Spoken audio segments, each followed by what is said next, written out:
You got some good stuff. Let's share some stuff, yeah.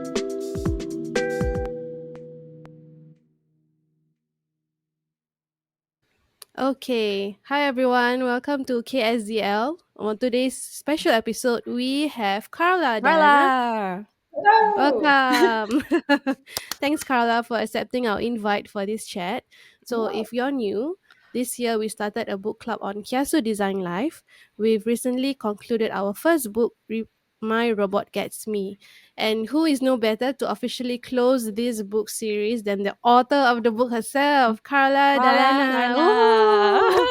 Welcome to the show. Carla is a designer, an author, and an educator who explores the impact of future technologies through hands on experiments in product design and tangible interaction. She's a design advisor for Diligent Robotics, an Austin based company where advances in AI and ML manifest in robot assistants to help healthcare workers.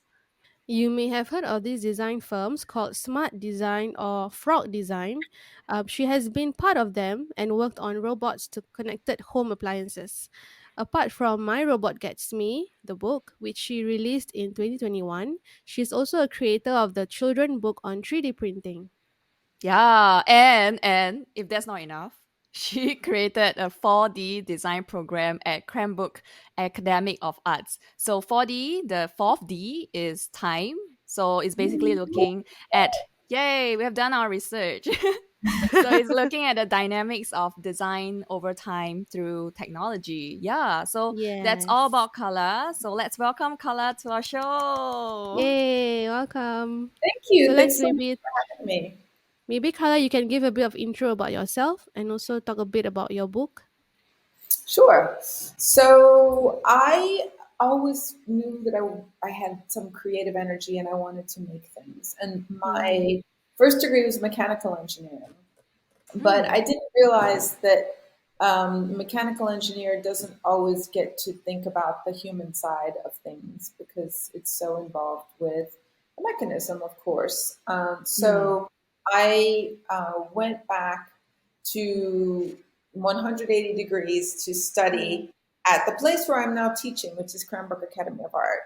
And I studied design, 3D design, and during that time in graduate school, I got this light bulb that the physical design and the virtual design were going to be coming together.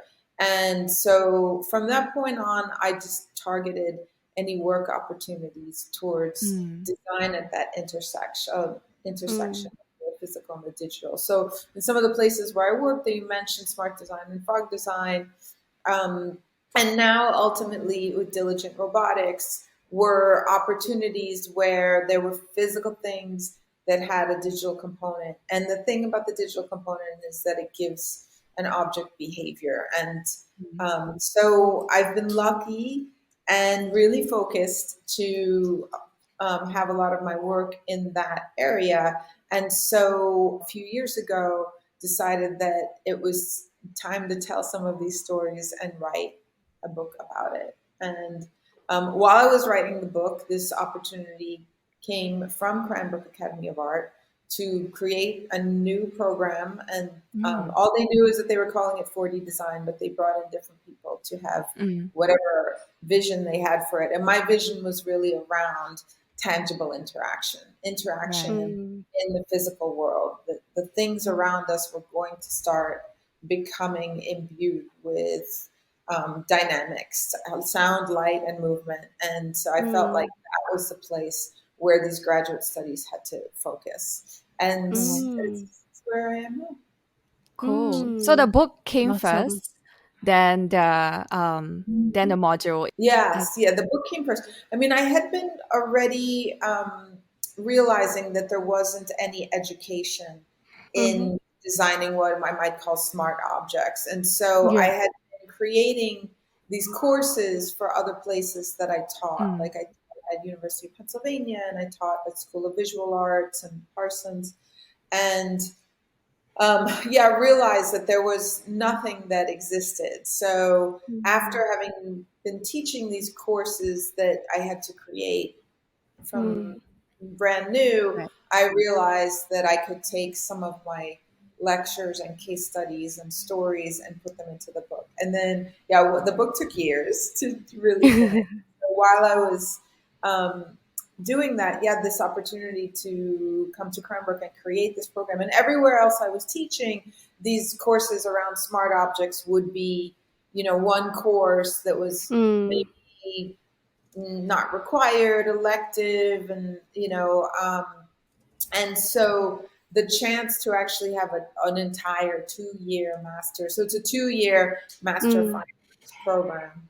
So in order to have mm, actually focused 2 years where the entire curriculum is culminating in this Mm. kind of physical digital design was, really a dream for me. So Mm. I imagine you use the book as part of the maybe essential reading during the curriculum. Was that it? yes, for sure. So the book itself is driven by a digestible framework that consists of five rings: presence, expression, interaction, context, and ecosystem. Can you just explain to us a bit how did you come up with these five rings? Like, what was that eureka moment that you realized, hey, there's five rings that we need to look into? Yeah, that's a good question. I don't know if it was the eureka moment so much as really thinking about what it took and how hard it Mm. is to really Mm, do smart objects, and thinking about the reason that it's so hard. um, and I was watching students trying to be good at everything, and I would actually mm, advise them to pick a couple of aspects of it. Be mm, Mm. really good at form and lighting, or really good at screen interactions, and I realized that the projects that I had been working on required a team, required a lot of effort, and also required kind of inventing these new processes. So I mm, knew that there Right. needed to be a framework, and there needed to mm-hmm, be guidance. And then, what I realized was um, that framework really needed to unify a team and mm, needed to help all the stakeholders, like a client, or maybe there's an engineering group that gets brought on, that they need to understand how important the core of the design is. And so that's what created the framework. And then, and I realized, like, the more that we were seeing these electronic digital products, that there was design that was happening in pieces. Like, there would be mm, an interaction team, and then there would Uh, be an industrial design team, and they weren't necessarily working together. And the most successful projects I saw was when those teams were talking to each other. So that's really the core of the framework, because it starts with the physical form, which, mm-hmm, it's tempting to say, oh, that doesn't matter, we'll do it later, we'll put a shell around it. But it really is core to the whole experience. And then, yeah, building around that, building then, and I knew that expression was a thing that I was doing in my practice.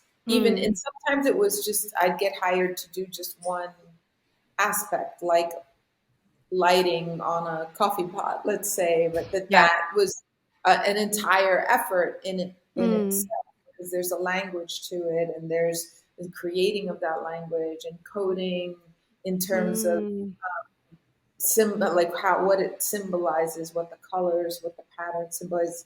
And so that's a whole effort. So I realized, like, and that was really exciting, that expression. But I knew that that doesn't exist in a vacuum. It exists with all these other layers, Mm. and constantly sort of checking up and down those layers. mm, Yeah, that sounds very interesting because like I think you made us think of this framework in a different way. It's not like a directional when you go from inner circle all the way out, but it's more of like think holistically at every Mm. stage.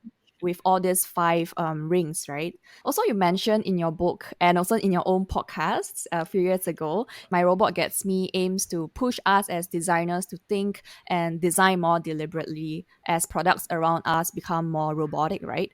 So we are just wondering, what made you want to do that? Is it a series of, bad and clunky, awkward interactions with these robotic products? Like maybe you can bring us through that journey as well. Yeah, that's an interesting question. I mean, I think, I've grown up with bad electronic products, right? Like the kind of quintessential product is the Mm. VCR that just blinks, and Right.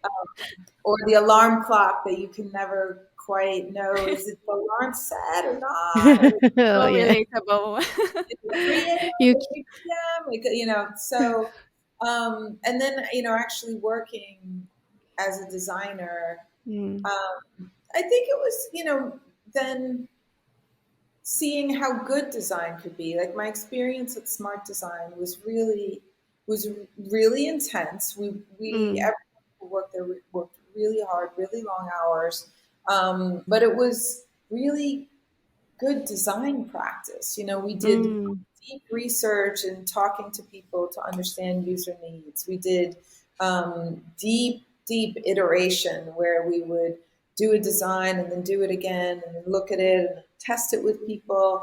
And so, like, everything from the simple potato peeler to some of the more complex things that I was working on, like medical equipment. Um, was always there was just a very, very high standard, and I felt like we hadn't seen too many robots. Like we worked on the Nito robot, which I talk about in the book.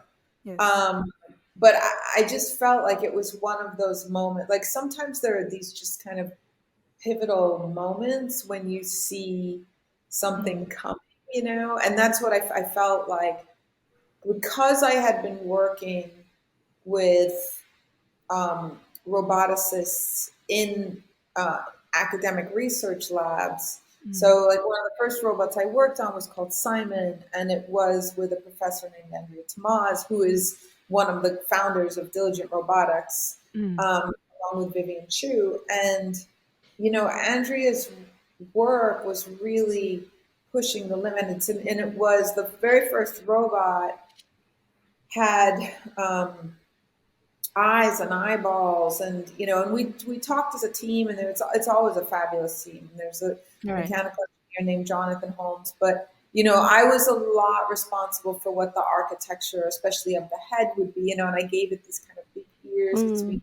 animals express themselves, but it was really clearly it was clearly not like this robot is going to become a product because it was pushing so far.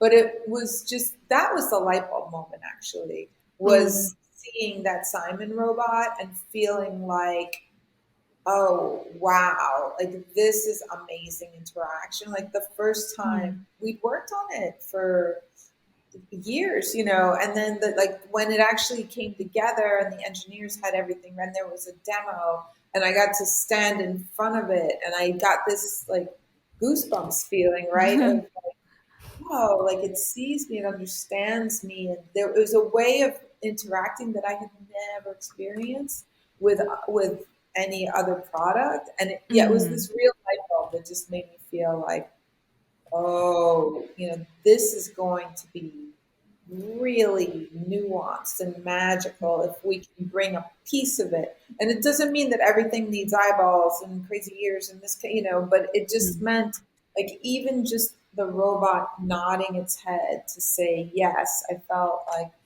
wow, what if we got some of those little interactions from our ordinary things like our Right. lamps, microphones, and refrigerators and things like that. Yeah, it does sounds like, it's really drawing the essence of your Simon project and injecting it into your book. So Mm. maybe just like a quick question from what you mentioned as well, like um, comparing to the few years ago and now, like do you feel like the robotic products nowadays are better and more improved? yes and no. I think we were doing the RoboPsych podcast, and we closed the podcast, so it's so frustrating because I know that the episodes aren't online. We're working on having an archive of them. They're really great. Like, we really interviewed every expert we could find in the area, and I think we thought we would be seeing more of these kind of robotic things, but it's like kind of a longer timeline. And what we've been seeing are a lot of voice agents, so I think those things have really become sophisticated and ubiquitous in a way that everyone just feels like, oh yeah, we know, Siri, Alexa, like, yeah, no. And so, I'm kind of curious about how then the embodiment of that catches up, and it's definitely happening. And I know that there's deep research going on behind closed doors of, all those large electronics companies. I think it's happening. I just think that, we don't necessarily see it.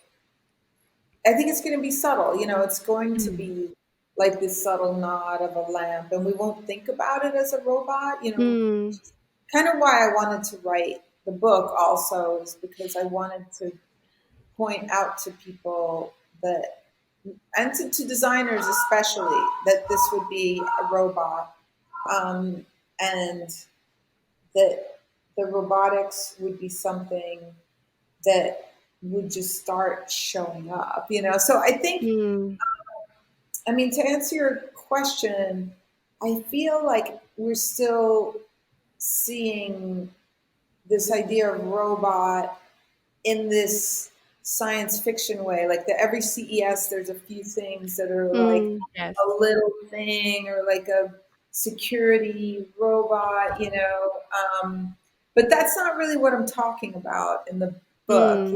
Yeah. What I'm talking about, but I do think the things that I'm talking about in the book are starting to, especially with the explosion of large language models and the way that we're thinking about AI, even though like that's kind of literally language based, and what I talk about in the book is much more abstract, like around light and movement.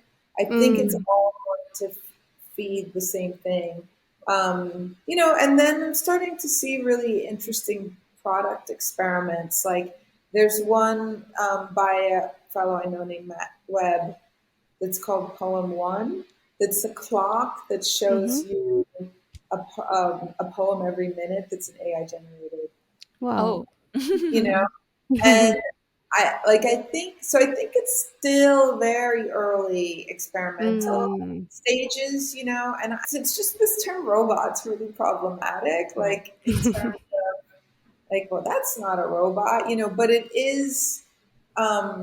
It's the kind of thing that I talk about in the beginning of the book, where we're going to move from having a product that just had programmed responses, where it was like beep, beep, beep, beep, beep twice, your popcorn is done, to these products that are going to be these entities that have different responses and nuanced responses, and can see and hear their environment and respond to it in this way that's not pre-programmed, that's learning, that's shifting. And yeah, I don't think we're seeing that yet. Okay. You wrote this book during COVID. So has that influenced the content of your book as you experience this episode of change and uncertainty? Yeah, I had, yeah, I remember it now. Like, yeah, The trauma. the trauma. I have a young child, and we only let one person in the house, which was this nanny, and then I would like go to a room by myself and just like get it done. But I had been working on the book for a number of years. In fact, there was a collaborator who I mentioned at one point who's a professor at Cornell Tech now in Jew, and that we had been working, and then decided that I should take it back as my own project. And um, yeah, it really influenced.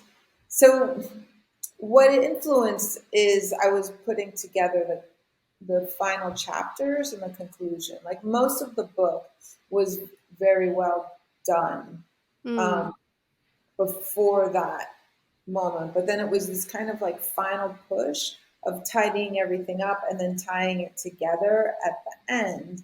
And the first version of the final chapter, I think the publisher is Harvard Business Review Press, and I work with a great Mm. editor, Jeff Kehoe.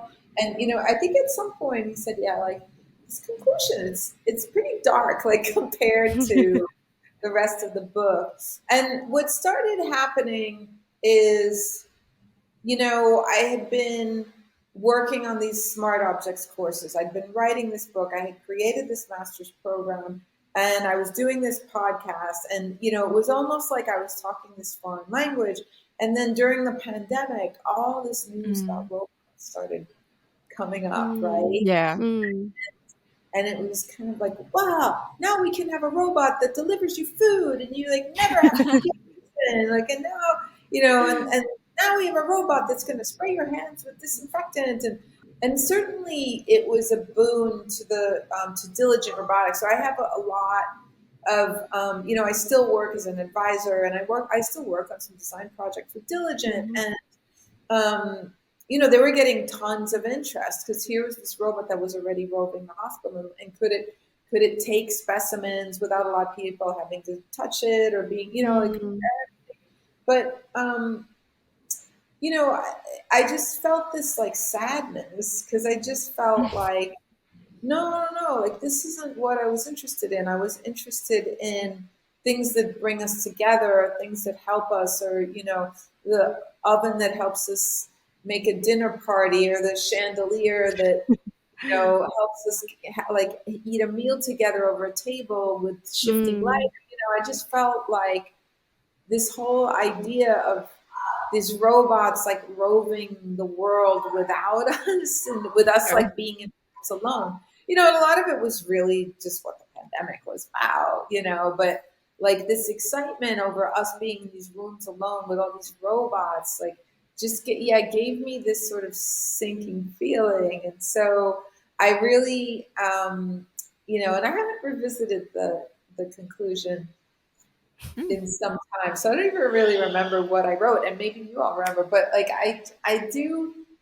remember feeling like, oh, listen, people, at the end of the day, like it's got to be about us caring for each other and making, and even Mm. our jobs. Like I get questions about jobs a lot, and I Mhm. don't feel like these robots have to take our jobs. I feel like robots can help us shift our jobs. Like the point Mm. of the Diligent Robotics robot is so that if you're a nurse and you're with a patient, you can, and you're holding their hand, you don't have to say Yeah. like, oh, wait 15 minutes while I go upstairs and get a blanket, and Yeah. it's stay there. Like that's really the point, and that's what I felt at that moment. That Mm. fear. Okay. Oh no, everybody's getting the wrong idea. In the same light of recalling what has happened, and also you mentioned, robotics products that may seem like a boon to diligent robots. Also, 6 years ago, you presented a tech talk at Brussels on Oh will the yeah. robots take over only if we Uh-huh. let them. Yeah, and we also realized that you mentioned that your Twitter was had a bit of reaction after you presented some controversial scenarios like dog walking, or nanny robot, or the examples you have just mentioned. So like we're just very interested, what was your first reaction, receiving these tweets from other people, and could you also recall any of these tweets? Yeah, yeah, yeah. I mean, I don't know that I can recall the details, but I Right. remember the whole thing because um, I was purposely trying to put. It was a fun talk, for me because I was purposely trying to push Right. the audience to get Mm.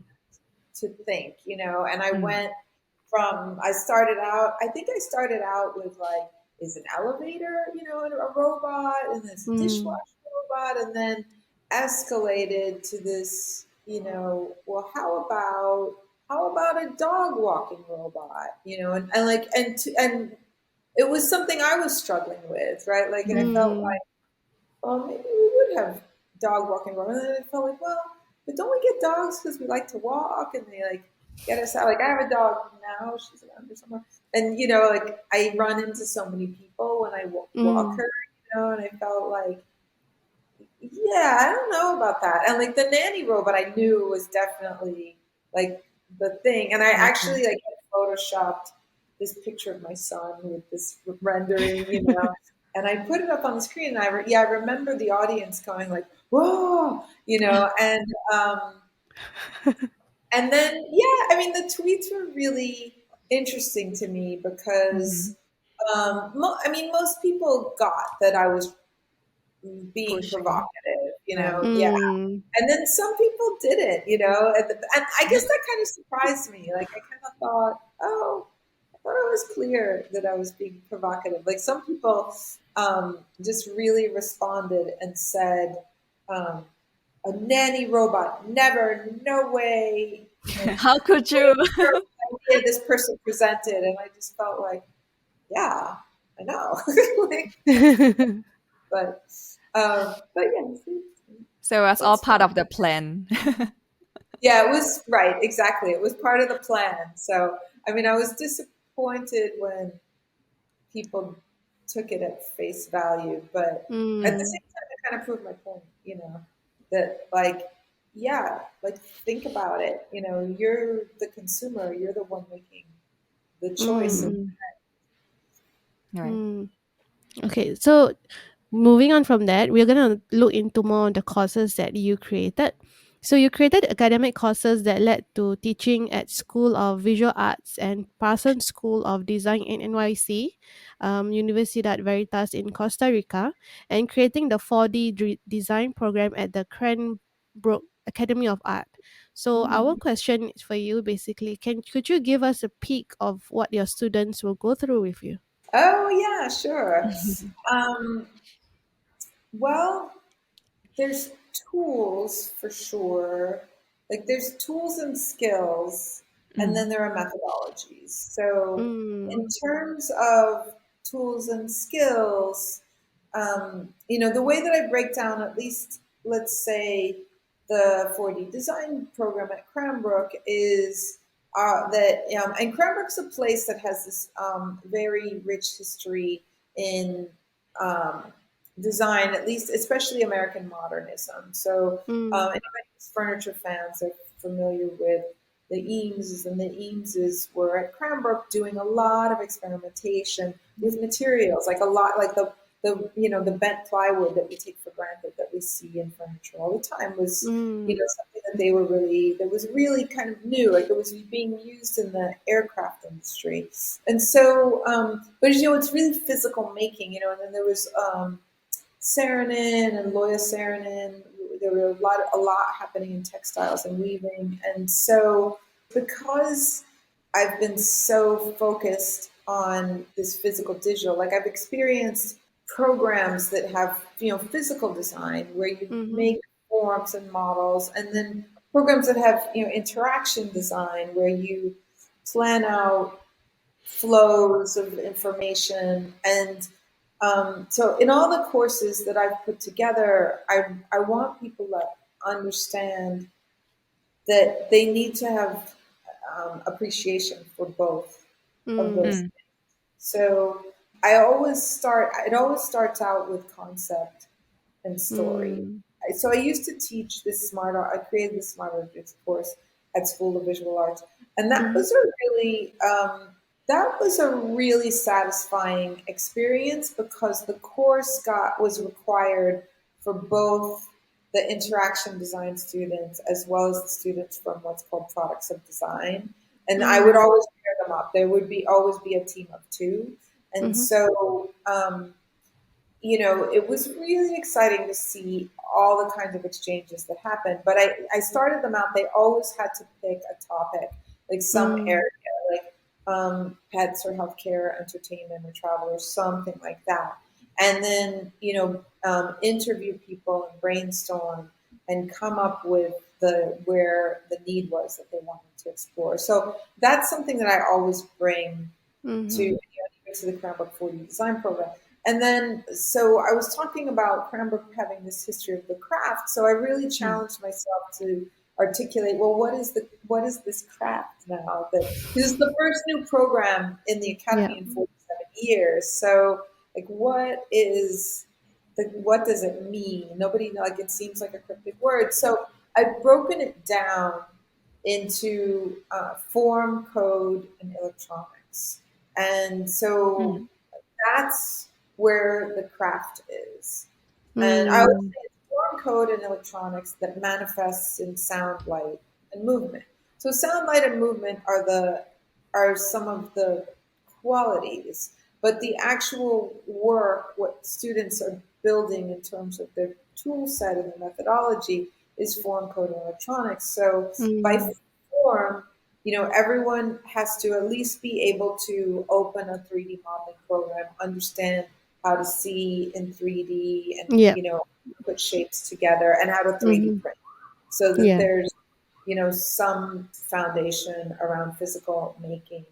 So there's foam and then form and then code. I do workshops with the Arduino platform. We Mm-hmm. all use microcontroller platforms. Some students wind up having to use a Raspberry Pi or something like that, but we all Mm. do Arduino and some light soldering or understanding when you need a resistor, things like this. Mm. Form, electronics, and then and code. So and then the code piece comes in there as well, and then I kind of try to I have this kind of 2 by 2 matrix of what we cover, and it's it really goes from there's a spectrum because Cranbrook's also so focused in on contemporary art. We have this Mm-hmm. well-known contemporary art museum. So the work is in this spectrum from more of an art practice. So some of my students wind up going on and having more of an art practice Mm. or to design. Some of them wind up really work like one person's at Ford Shanghai and working in a prototyping Mm. capacity there. Kind of everything in between. And then like on the other axis would be the physical and the digital. So we look at digital fabrication, projection mapping is something Mm-hmm. that I always insist that I bring in folks to do workshops and cover some of that, and then the coding and electronics part of things. Mm. So, just now you mentioned form, code, and electronics is kind of like that centerpiece. That also reminds us, one of the videos that you were on YouTube called the Cranbrook Experience. So you mentioned that you built the cohort Great. that You do your homework. yes. So you mentioned that you build a cohort that makes, creative people with technologies, which is what you're saying, form, code, and electronics. Yeah. So where artists and designer mixes with engineers and programmers. So, this design slash dev collaboration really resonates deeply with a lot of us and our listeners who are more UX designers and digital product designers. Can you just describe, to us the magic that comes about from this very early collaboration between design and technologies as early as when they are doing their academics in schools? Oh yeah. So I guess I'll look at like my first cohort. I had Chen Zuo, and who had come from a program in China that was called Internet of Things Engineering, and Mm. he really um, came with these amazing skills of knowing how to code things and Mm. put together electronics and think about electronic systems. And then I had someone like Steve Kuipers, who was a sculptor. But he Wow. really knew, yeah, like he really knew you know, physical object making, um, as well as intense dialogue around always asking why, like why is it shaped like this? Why is it, what does it mean? And so, and then we had other folks in that first cohort. Um, but a core part of the pedagogy is critique, and Mm. so to have like those people together in critique, somebody like Chen could look at, because Steve was also building um, sort of robotic artwork, and so Chen could always suggest, oh, there's this board, or when we looked at something in the critique, and we would say, oh, it would be better if it moved a little bit more like this, then afterwards, Chen could go up to Steve and say, hey, I know that I have this little board, maybe you want to try it. Mm. You can do this, it's motor control, and you know likewise, when Chen might be presenting something, then you know, Steve and the others who are more art focused might really push and say, okay, well, you have like one of Chen's projects was this exoskeleton. It was this thing that you wear on the body, and it would have these bones that would move, but really ask, well, what does it mean to have an exoskeleton, and how does it relate to feeling human, and how does it make people feel, and all those sort of like deep emotional things. And Mm.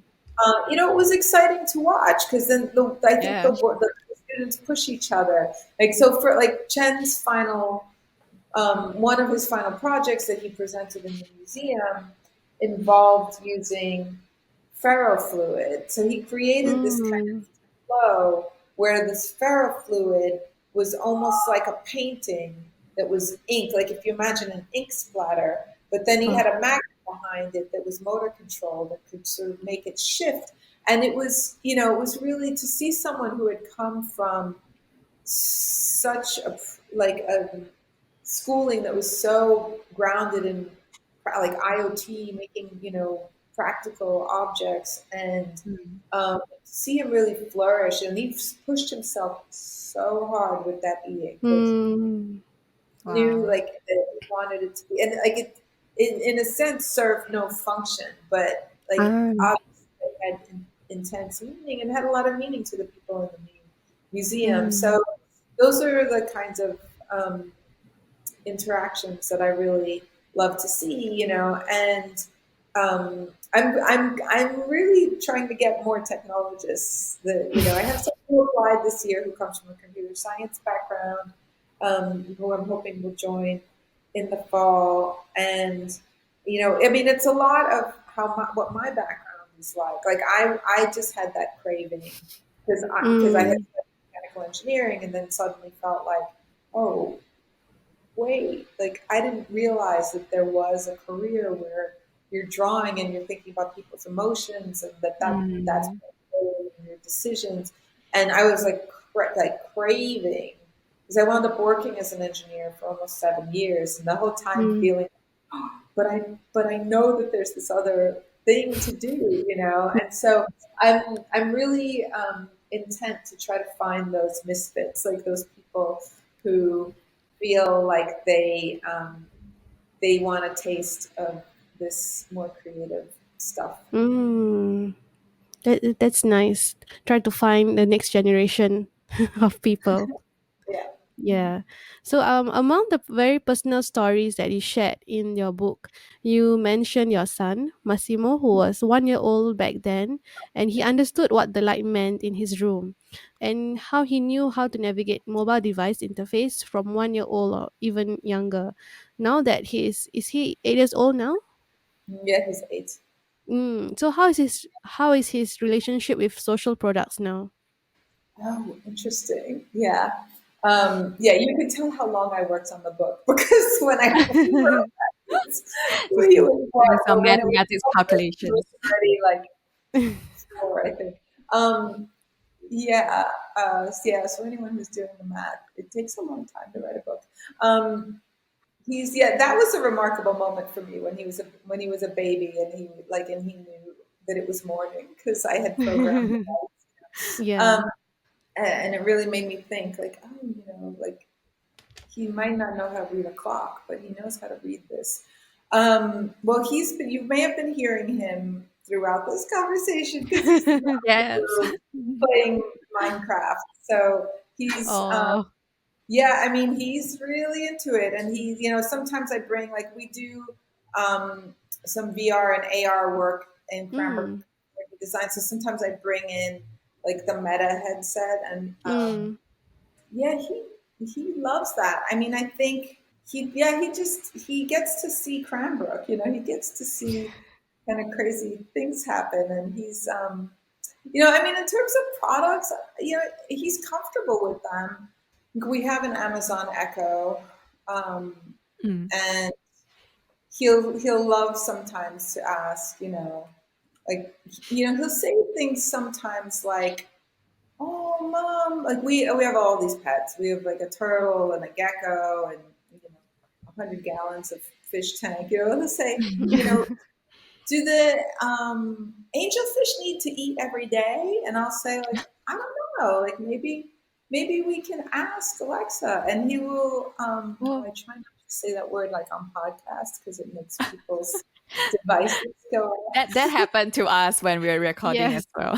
Yeah, yeah. There was a time where we were talking about one of the chapters in your book, and then I Oh, mentioned Siri. My phone is nearby, and then yeah. Siri actually talked to me. Yeah. I used to, once in a while be a guest on this podcast that was called Stacy on IoT. This woman named Stacy Mm. was running this really wonderful podcast, and so she would coach me before the podcast to use the word Madam A, like we would say Oh, Madam Madam. A, mm, yeah, or like Miss that's a good S or one. something, yeah. So, but yeah, he's just really comfortable with it. Like Mm. it's just part of his world, Mm. to say, hey, Madam A, like, do angelfish need to eat every day? Yeah, I'm trying to teach him. I think it's a lot of things are really concerning to me too. Like I'm trying to teach him like where knowledge comes from and how not to trust every source of Mm. information that Mm. seems like it's a real source of information. As well as I always try to say, please, like set a timer, please, like just to model behavior around how you talk to people, entities. All right. So we are also conscious of time, and we know that you gotta bring Massimo to sleep as well. So just wanna help close up today's session with you as well. Why we have you on our show is because we actually had a book club and we read through your books and we Yeah. discussed around your book. So we just wanna ask like if you have any messages to any one of our listeners who have yet to read your book, My Robot Gets Me. Oh, yeah. I mean, the message is that the book is not about robots. It's about design. It's about design Ah. of our everyday things. So anybody who is curious about how your everyday things are made the book is for you. Mm. Awesome. I have a daughter, 7 years old, and she saw me reading the book, and then she's like wondering, "Mommy, why are you reading about robots?" Yeah. And I said, "Oh, it's related to design." Yeah. Yeah, so we're also wondering, yeah, what's next for you? What can we expect from you? Oh, Are yeah. you Lots writing of another? Are you writing another book? Yeah. No, I started writing a book and I'm pivoting it to more of a project because I realized that my time Mm. at Cranbrook, I have an amazing studio and a workshop and all these creative makers around me. So I'm really interested in robots in transportation. In other words, Mm. autonomous vehicles. And I'm interested in how they might change American cities because Mm. we're way too dependent on private car ownership. And Yeah. I grew up in New York City. My parents didn't have a car. We traveled all over the world and we didn't rent cars. We always took Mm. public transportation. So, and Cranbrook is in suburban Detroit. And Detroit is a city that used to have a really great public transportation system and does not, and so I have just been awarded a grant from a group that's called the Knight Foundation to do a project around what it might feel like to have autonomous vehicles as public transportation in a city like Okay. Detroit. So they would be vehicles in different kinds of configurations. Like they might be buses, they might be smaller, they might be able to break off and take someone to their home, or there might be bus stops, but they're not bus stops in the way that we think about them. And so I'm bringing on a collaborator who is a projection mapping artist. His name is Motobichi Nakamura. And he's actually flying out. He's in New York right now. He's flying out in a couple of weeks, and we're going to be doing it at a building here that is called the New Lab. So it's next to the old train station here in Detroit, and we're going to turn it into. And our project is meant to be very playful and fun, and just see what it's like to have these characters running around on the walls, catching buses and sharing rides and things like that. Yeah. So it was meant to be another book. And I actually wrote the first chapter of that book. And then I realized that I wanted something that was more about making. So I'm still working on the same idea, but it's going to be manifesting as this playground instead of a book. Wow. Okay. We'll be looking forward to it. Sounds exciting. Just so you know, we are actually 13 hours apart. So it's our morning and Carla's evening time. So we are really, really appreciative for you to, just dedicate your one evening for us and, just sharing all the insights that you have around your life and your book and make this closure for us a really, really good one. Yeah. Oh, well, I'm glad. And it was exciting. And you're so great at doing your research and paying attention. It makes me really happy. Oh, that's our job actually. So we really enjoy it as well. Yeah. Cool. So thank you. All right. Good morning. Okay, thank you.